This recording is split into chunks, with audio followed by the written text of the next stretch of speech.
Yeah, morning traders. Look, it's been an eventful night. Certainly various parts of the financial markets have seen some big moves, and news flow's not been too hard to find. We are going to see Asia opening on a mixed picture. We're certainly expecting the Hang Seng to open positively up about 1% or so. Japan fairly flat, but slightly modestly positive, and the SPY futures are down a touch.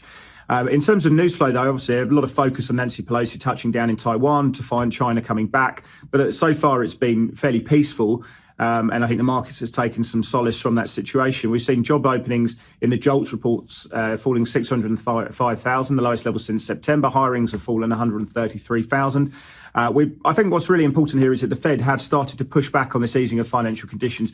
Certainly, we've seen that from Mary Daly. She said that the Fed are resolutely and completely behind this idea of targeting financial stability. And we have seen some big moves, some big buyers recently of Treasuries. And people have faded that position today. So you've seen, certainly in the 5-year part of the curve, you've seen 5s up 22 basis points, 10s just a little bit less. But one of the biggest moves we've seen in Treasuries for a long time. Big outside day reversal playing through in the 5s, and real rates have moved quite sharply as well. We've got 5-year real rates up 24 basis points, which again is a big move. Going to the rates market, given what we've seen from Mary Daly, we've got 60 basis points now being priced of hikes for that September meeting. We've priced out about 10 basis points in terms of euro dollars for next year. The dollar has worked really well. You can see that the dollar's been under a bit of pressure recently, but you can see the dollar's working well against all G10 currencies, certainly against the NOK, the Aussie, the Kiwi. Euro dollar once again being faded into 102.70, as you see here from the daily chart. Again, this is kind of weighed on the gold market. We're down $11 or so at the moment.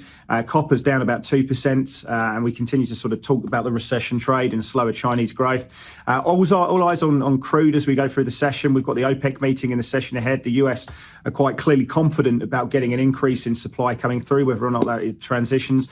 Keep an eye on that oil price because we could see some volatility. In terms of equity markets, well, you've got the Nasdaq performing quite well, down about 30 basis points, but the Dow down 1.2%. We've got the S&P down 70 basis points. All sectors under pressure there, as you can see. And again, a bit of a mixed picture for Asia today.